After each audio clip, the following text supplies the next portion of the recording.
What is up, Chiefs Kingdom? Welcome back to One on One, a KC Sports Network podcast. I'm your co-host, Mike DeVito, here with 9-year NFL veteran and Kansas City Chiefs Super Bowl champion, Jeff Allen.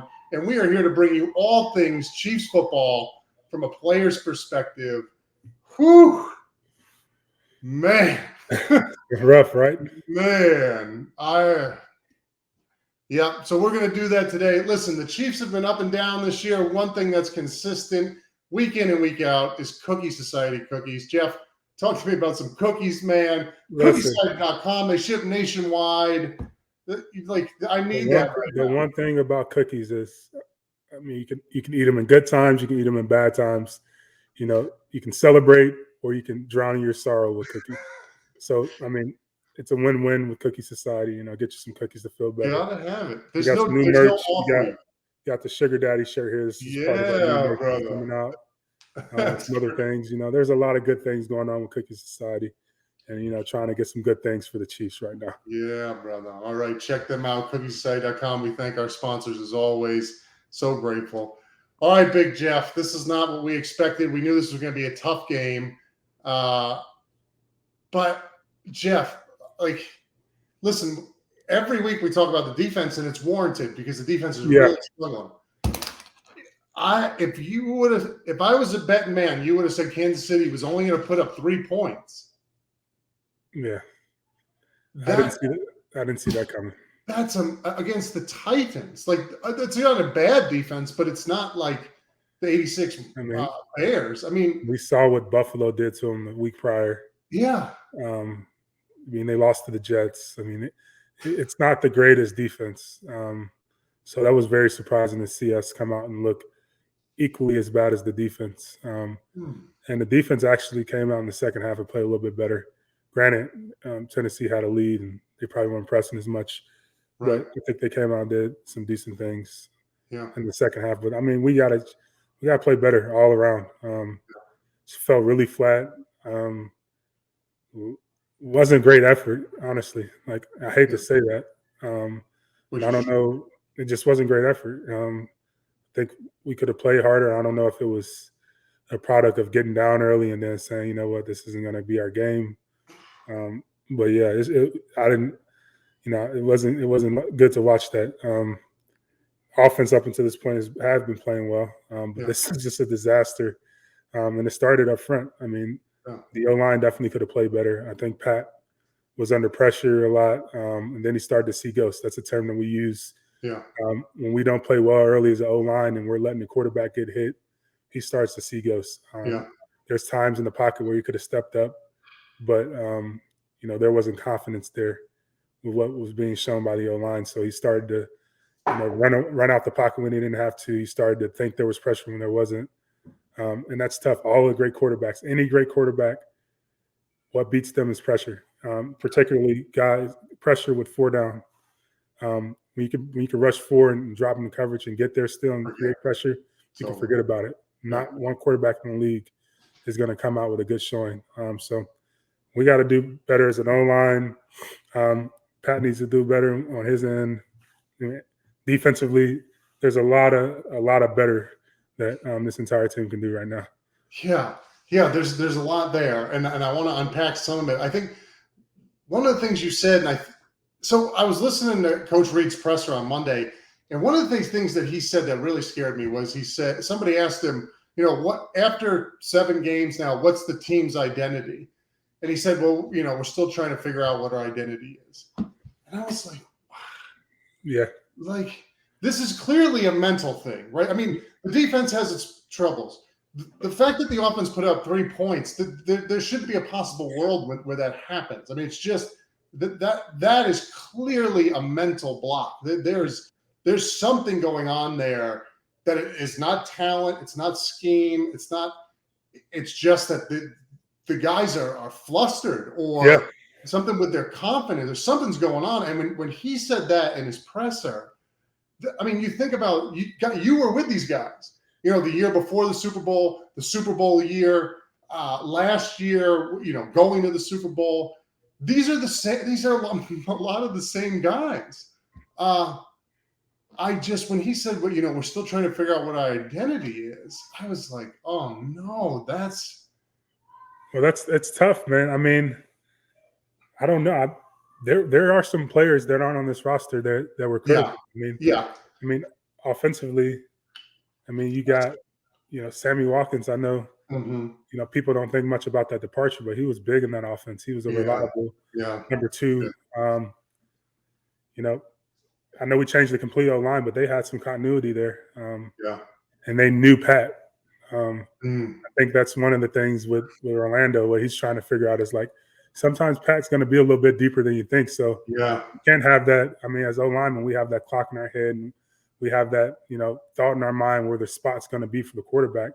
But with Pat, it varies. You just never know who he's going to be. So you can't just guess it. You got to make sure you're doing everything in your power, standing for your man, even if you think the quarterback should step up. Pat's just that's his greatness. He creates, plays by, maybe dropping, drifting a little deeper, maybe rolling out the pocket, going on the run, just doing some unorthodox things that aren't typical amongst quarterbacks.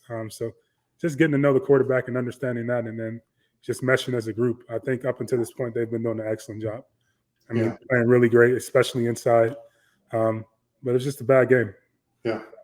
Yeah, and that's a great point. It is, you lose a guy like Sammy Watkins, and obviously everybody thinks about the production, but the fact that you have just sort of in a really key, important cog in the entire system that you lost, right? So you look at this team and you see Kels, and you see Mahomes, and you see Hill and guys like that, and Honey Badger and you Chris. All type of stuff. I mean, Eric Fisher's gone, Mitchell Schwartz is gone. Yeah, see, these are you may have gotten guys that can protect your production to a certain extent, but just the continuity that those guys had, like I said, knowing Pat and being leaders in that locker room in a different way in that room.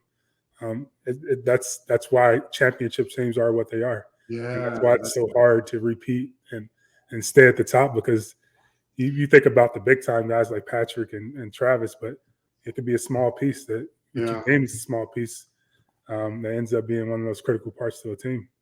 That is so key, and that I did not think of it like that, but you're right. Totally forgot about Fish and Schwartz. And then that just highlights you can have talent for days, but if you haven't formed that identity, if you haven't come together as a group to form that cohesive unit, it doesn't. You can have Pro Bowlers all over the place. It just doesn't matter. Wow, I don't know if that's been touched, but that's a really good point, Jeff. I did not think about that. I expected this to take a little bit of time, especially with the O-line. But they surprised me. They came up. They've been fantastic. But collectively as a team, it's going to take time. And like Coach Reese said, they're trying to figure out their identity right now. Every year is a new year. I mean, last year they did one thing well. This year it's totally something different. They're back to the drawing board. Defenses are playing them differently, and they have to figure that out. But it's just a lot. There's a lot of things from schematics that you could talk about. I mean, I saw some analysts on ESPN talking about that the RPO in our offense, the RPO plays are slowing us down. It's making the O-line less aggressive. All those things. I don't agree with that, first off, because take me through that. Why would that be the case? They're saying they're not blocking as hard. They're saying that they're not blocking as hard because there's a pass option on there, and it could be either or. But for us as O-linemen, we're blocking the run. Like we're not blocking for the pass. We're not thinking about the pass. We're just blocking the win. If there was a run, the ball's handed off. So that's false, and that's a part of our description. If we aren't blocking like it's the run, then you're getting a minus on that play. So those guys are blocking it like it's a real run. I just think there could be something there with maybe Pat and his decision making on whether to hand it off or throw it, or trying to make a lot of plays or pressing. Drew Brees talked about when he's on Manning Monday Night Football about there's some years where you're on teams where the defense isn't very good and you start to press. They talked about Jameis early in his career feeling like he needed to put up 35, 40 points every game to even be competitive. And there could be a little bit of that with Patrick right now. There's a lot of possibilities on what's going wrong. Ultimately, it's just being able to go out there and control what you can control, and that's making sure you're playing hard. It's making sure you're doing your job, And I think that's the most disappointing thing when you see our guys aren't giving it their all right now. Yeah. And I know those leaders in there, they'll figure it out. It could become mental. You don't even realize it sometimes. You might look at film like, man, I could have gave a little bit more. But there's definitely going to be some digging there.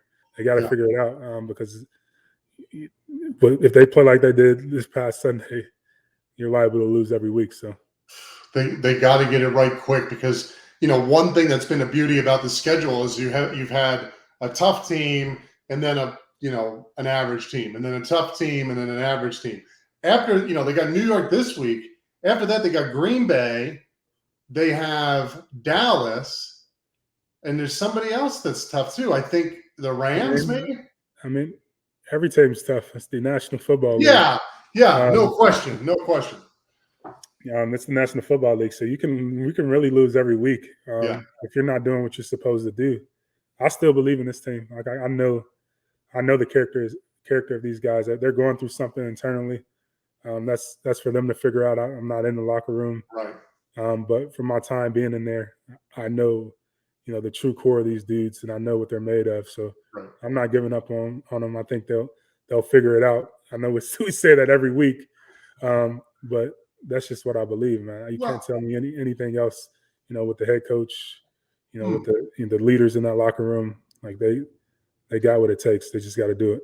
Yeah, and I mean, you look at offense. You had, or just the team in general had 9 penalties, 2 fumbles, a pick. Time of possession was 36 minutes to 23 minutes. It's like high school. I mean, these are things. This is not being, this is not that the talent on the other side is better. This is something we say every week. This is in-house fixable stuff. And having talked to you, it really makes sense now how, and we knew this before, but now it really is clicking how this is it's a mental thing. And you have a unit that has some newer guys and you're trying to put this identity together. And that's not easy to do. And a lot, we talk about training camp being an important time to do that, but sometimes you can't get that done in 3 or 4 weeks when you have some new guys at critical positions and you lost some key leaders like Fish, like Schwartz, like Sammy Watkins. I mean, I think you bring up a lot of good points. And so that actually does give me more hope to, in looking towards the future of this team really. But, and Jeff, once you get it, you get it. I mean, it comes together. I tweeted 2 weeks ago, and I know we're going to touch on this, but 2015, we started 1-5. Mm-hmm. And it was some of the same things. It was a lack of identity. It was guys weren't giving their full effort. Tons of mistakes on both sides of the ball, a bunch of miscues, and there was a lot of shooting ourselves in the foot. Right. And that was all things that we could fix. And I feel the same about this team, except this team's way more talented. I know. It's way more talented than we were in 2015. We were good, but we weren't this good, like on paper. So they can do it. They can turn it around. It's just a matter of want to. And I think we definitely had that grit that year. We had that want to. We didn't want to lose. And no one was more disappointed in our performance than us. And I feel the same about these guys because I know these guys. Yeah. No one's more disappointed. No one's more frustrated than these guys in this locker room. And they want to get it fixed. It's just figuring out how to get it fixed. And it may make some tweaks in there.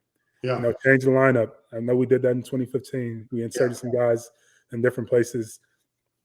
And we got back to the basics. Our offense in particular. I know defense probably did the same thing. But we got back to the basics. Well, okay, we're going to be fundamentally sound. We're going to work on our technique in practice. We're going to make sure we're doing the right thing. We're using our hands on the O-line. And we're calling some plays, that just call it and run it. Keep it simple. Right. You go out there, you beat the guy in front of you. And that's day one in football. Yeah, that's it. One-on-one. You beat your guy, and more than likely we're going to win. And that's what we got to that year. And I think they need to get to that. So, take what the defense gives you and make sure you're dominating your guy every single play. And don't try to be too fancy. Just smash them out, gut it out, and figure out a way to get a win. It doesn't have to be pretty. You don't need style points. It's just go out there and get a win.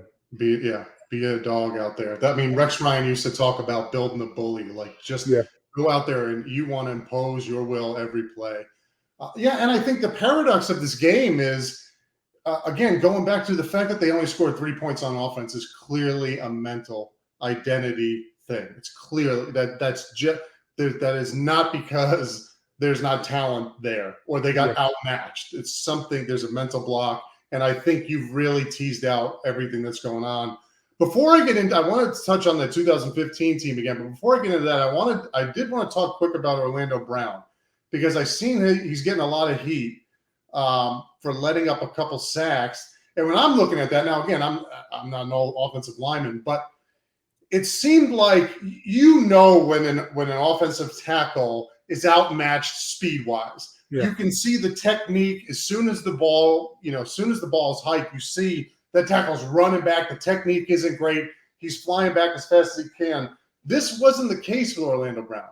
Orlando Brown was getting off the football. He had a nice step. It seemed like he was satisfied with what he did. It wasn't like he got beat around the corner by some speed rusher. Like he got engaged with the man, he washed his guy by, and it just seemed like he was washing his guy right into Pat. So I didn't know if you had any sort of insight on what's going on there. Is that a deeper drop than he's used to, or did something change? I think it's a combination of a bunch of things. I think he did have a few sets where he was a little bit late off the ball. Mm-hmm. We could have got a better set, but that happens on the road. I mean, crowd noise, dealing with the silent count, getting used to that. That's something new for him. He's getting used to a new center, a new offense, a new cadence with the silent count. So he had a couple where he could have been, a little bit faster off the ball. But a few of them, he was, getting the DN 10, 12 yards up the field. And typically as a tackle, you don't expect for the quarterback to be sitting that far or that deep in the pocket. So in his mind, he thought he had the DN in a good position. He's just going to, wash him by. Quarterback's going to step up. Ball will get off. Well, that wasn't happening. Patrick wasn't stepping up, and that started early in the game where he was getting some pressure from everywhere. And then when he did have opportunities to step up, he didn't. So now that gave the defensive end opportunity to chase him down from the backside. I don't know what was going on from the, I don't really watch, the receivers that much, but I'm assuming him not getting the ball off and stepping up and getting the ball off, that means guys weren't open. And that's guys have to get open. And I think when it's a working system. If one thing is off, it makes everything look bad. That's right. So you're getting pressure. Guys are getting open. You can't get the ball off because the quarterback's getting sacked. All right, now we're finally blocking it up. Receivers aren't getting open. Nowhere to go with the ball. Quarterback gets sacked again. That's right. Just a ton of different things are going on right now. And it just speaks to what type of day it was. It just was a poor day all around. I think they started taking turns. Everybody like, okay, it's my turn to mess up. All right, let me mess up now. Everyone was just taking turns, and that's a recipe for disaster. And we saw that on Sunday. That's what resulted in 3 points and probably the worst game you've ever seen from Patrick. And this Chiefs offense under Andy Reid, I don't ever remember even having a bad day like that with Andy Reid.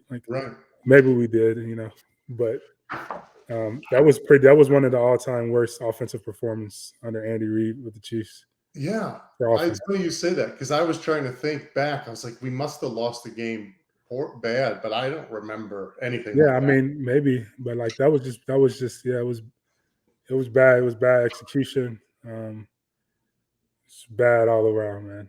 I wanted to go. So this was, I don't know if you could see, I got terrible handwriting, but this was a play we used to run with the Jets where we would have one end run this fish hook technique and drop this guy out into coverage and then have this tackle come up, this way, and then this other guy would come underneath. And the idea was this fish hook, would get this, because if you're playing Russell Wilson and Wilson liked to roll out to his right, we would run this the opposite direction to get him roll out the wrong way, the way that he wasn't comfortable. And this was like the technique that it looked like this end was running. That's what they were doing. They did it against Josh Allen the week before. Yeah. Because I guess statistically, Josh Allen doesn't throw well rolling out to the left. Right. So that defensive end, his job wasn't to – typically the best way to get to the quarterback is either a direct route with an inside move or bend in that corner immediately. Right. These defensive ends are running 10, 12 yards up the field. That's not going to get you a sack in any normal circumstance. That's actually the wrong thing to do. But they saw something in the game plan where they're like, Patrick doesn't step up as much.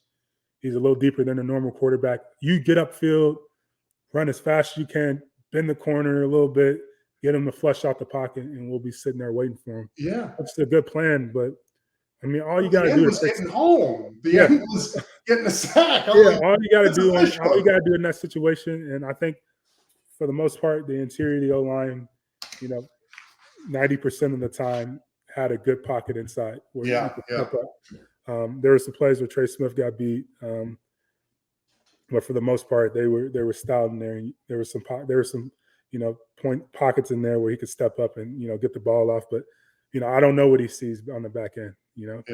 Maybe he's trying to flush out to get a guy, get on a scramble drill because guys aren't open. But from looking from the O-line perspective and seeing what I saw, there was opportunities to step up, and there was opportunities for the O-line to do better. It was just everyone was taking turns. Yeah. It looked really strange to me that just a couple of those Brown sets, it was just like, man, something that looks more like something's out of whack than he's just getting beat. Just out of sync. But yeah, no, okay. So I wanted to go to the 2015 season and talk about sort of two things. A different element. We've talked a lot about how we got out of that 1-5 start. But I wanted to talk about first what it's like to be a player going through this, because as much as you try to block yourself out from the outside, especially a team that has the expectations that Kansas City had going into this year, they're feeling the heat, right? So now you have another element that you're working against. Not only are you dealing with the in-season stuff that you're trying to fix, you're also dealing with this outside pressure, right, from everybody. And it's not just, you could not look at your Twitter. I remember getting calls from my mom and dad saying, "What's going on?" You know what I mean? Yeah. Like, it's like you can't avoid it. And so this is a really, really difficult time, and it really does test the team individually, because you're going to feel this heat from the outside, and how guys handle that and respond to that is going to be crucial. Especially this early in the season, you have to be able to bounce back. And so I know I didn't handle it very well. I mean, one of the reasons why I retired after the 2015 season was I just came home like a madman all the time. I mean, it really would affect me. If we weren't doing well, if I wasn't playing well, I couldn't not bring it home. I was a terrible husband, terrible father. And I knew I had another baby on the way. I was like, I can't go through another NFL season. And one of the reasons being is I know how hard things are right in this, in this climate, in this atmosphere, in that Chiefs locker room right now. So I didn't know if you had any sort of, I'm sure you can relate to that, because it's everything, what you go through. I definitely can relate to it. I think not giving a fuck, honestly. I think the later I got in my career, I just started not to care about outside noise. I eliminated distractions, even with family sometimes. Sometimes they just don't understand. So I'm like, okay, let me eliminate that. Same with the media, same with, social media, all these different, avenues where people could chatter and not really knowing what's going on. Even us right now, we're speculating, even though we're former players. We don't truly know what's going on in the locker room. So, don't listen to us, guys. No, you have to listen to one-on-one. I really have no idea. I even don't listen to Mike and Jeff right now. We're just guessing. We're calling like we see it. I mean, obviously there's struggles, but we don't know that the internal issues, deep down issues, on why things aren't going the way we expected them to go. But eliminate outside noises. Keep the main thing. Control what you can control. All these different things that cue you to keep everything in line. Getting back to the basics is critical, man. Like that's the fundamentals. That's what gets things going. Lining up the right way, making sure you're not making mistakes, eliminating pre-snap penalties, making sure you're doing your job. What is your role? What are you supposed to do on this particular play? Mm-hmm. Guys need to lock in on those things, and it'll all line up, man. It's just right now, it's just a bunch of mistakes all over the place. Whether it be pre-snap penalties, whether it be, post-snap penalties, whether it be guys not doing their job on any particular play, guys not winning the one-on-one matchups. There's just a bunch of things going on, and guys get paid we all get paid. Right. You're going to get beat. Like that happens. But your job is to try to win more than the other person in front of you. Right. And then don't mess up. Like do your job. Like that. The self-inflicted stuff. Control what you can control, like effort and attitude. I think when we were 1-5, like our attitude just completely shifted. I was playing like a madman. Yeah. I was angry every single week. I was pissed off. I played pissed off. And while playing pissed off, I also did my job. I was making sure I wasn't making those little mistakes. And I was giving myself the best chance to be the best player I could be, along while helping the team. So just do the little things. Yeah. You know, it was one mental thing that really affected me throughout my entire time in Kansas City. And I wonder, I've never spoken to other players about it. But I finished up 6 years in New York, and the trajectory of my career was up. Every year I was getting better and better and better. And then I signed the deal with Kansas City. I don't know if I've talked about this yet. Forgive me if I have. But the Orlando Brown thing reminded me of this. So I get to Kansas City, and I signed this big contract. Well, big for what I would have, what I was doing. And I remember I felt this added pressure to be perfect all the time, right? Because now I'm getting paid bigger money, and so I can't let down. I have to be perfect all the time. I couldn't laugh at myself when I made a mistake.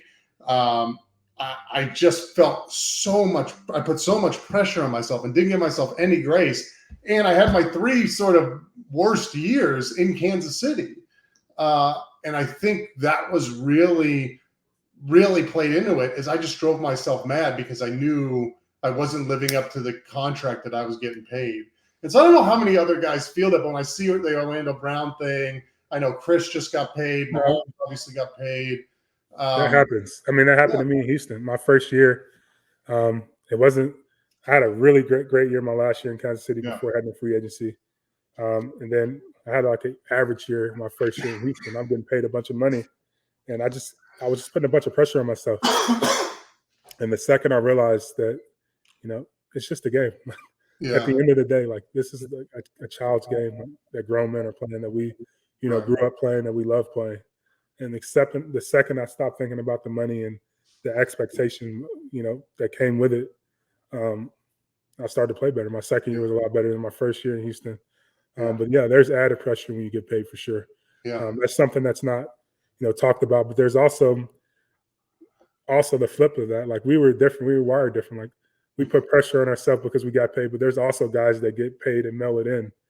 And like I'm paid now. I'm done. Like I'm good. I've made it. Like I don't have to make another dime. And I don't think there's guys like that on this team. But no. There's. I mean, that happens too. So. Yeah, no, that's a good point. Before we get going, let me give a shout out to our other sponsor, and that is Tickets for Less. If you're looking to score an unbeatable deal on Chiefs tickets, check out my friends at Tickets for Less, because they've got you covered. Locally owned for more than 17 years, ticketsforless.com has the best selection of Chiefs tickets for every game, all without the outrageous taxes or per ticket service fees you find on other sites. Plus, you can use our exclusive KCSN promo code for Tickets for Less to save even more. Use code KCSN21 at checkout to save big on any Chiefs order at ticketsforless.com. That is KCSN21. Check them out. Tickets for Less. So, again, going back to the 2015 season, one thing that I don't think we have talked about that I thought really did help us that year. We have talked about how when you get into a situation where you're 1-5 and you have a 0% chance of making it to the playoffs, all but 0% chance, you have 2 sort of gut reactions. You have the guys that are up on a contract and say that they're just going to go rogue to try to make plays and pad their stats so they can get a better contract. Or you have the other guys who aren't up on contract and just say, hey, let's pack it in and get ready for next year. Like, I just don't want to get hurt out there. That's when things really get bad, and I've been in locker rooms where that's happened. Kansas City, that didn't happen. And the one thing there are a number of things. The one thing that we haven't talked about is what I think the military calls decentralized command.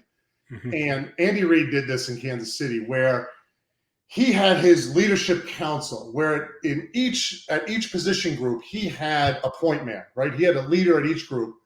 And on Wednesdays, we would go and meet with him in the coach's room the coach's study room or whatever. The boardroom or whatever. The boardroom, yeah. And he'd be like, look, just be honest with me. You tell me what's going on. I'll tell you how I feel. Nothing leaves this room, and there's no hard feelings, and we're just blunt with each other. And so that was good for a lot of reasons. One, he could get the message out to everybody without having to go to everybody to get it out, right? He gave it to the leaders at each position, and they brought it to the group. The one thing that we had that year that was spectacular was that each group we had great leaders. Yeah. Right. And so each group really took care of itself and said, okay, hey, here's what Andy Reid wants. Let's calm down. We know we're 1-5. We're not going to worry about anything else but getting better. Let's do this as a group. Let's like defensive line. Let's focus on what we got to do. Let's get better. Let's fix these things. We're not worried about anybody else. We're worried about just about us. The leadership at each group that was able to prevent that split, right, where you have guys going rogue, you have guys packing it in, and bring it in, that was crucial.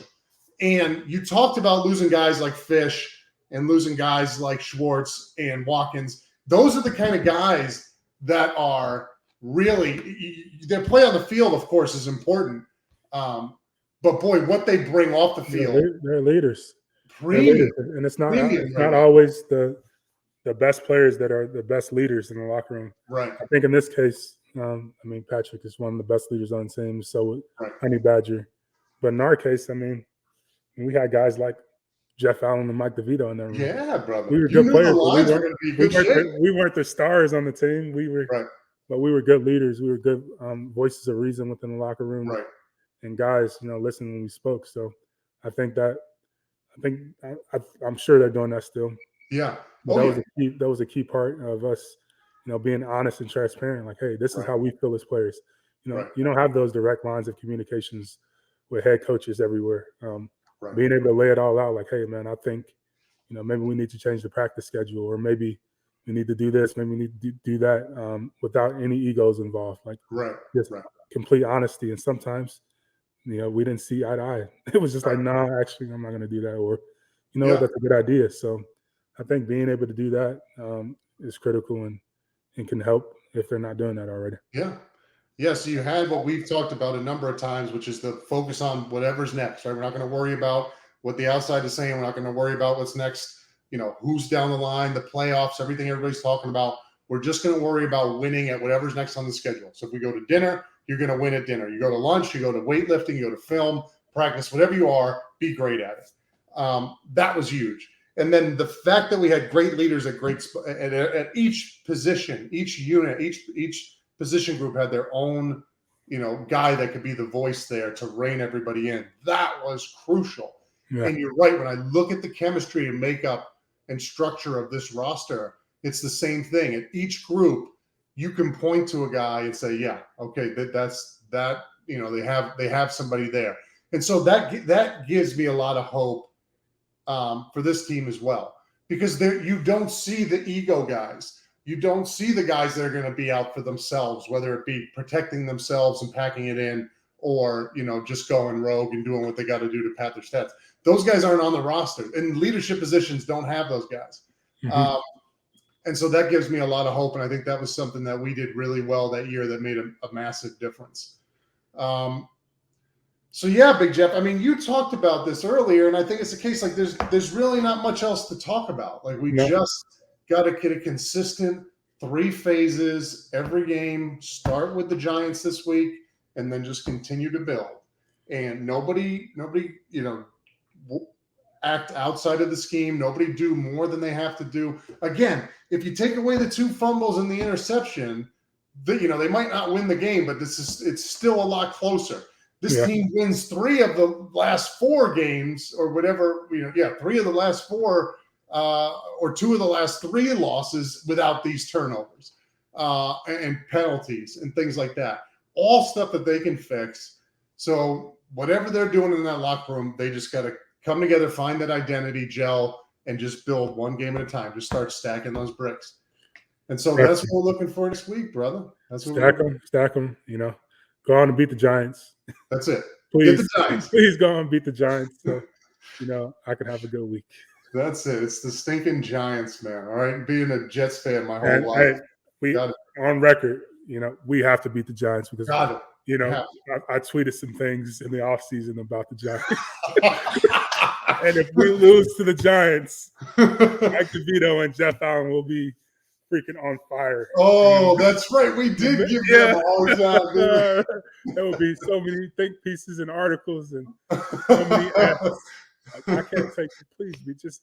If I ask for one thing, just beat the Giants. You got to beat the Giants for us, KC. Yeah, we can't. I don't want that smoke on Twitter. I want that smoke for sure. Beat the Giants.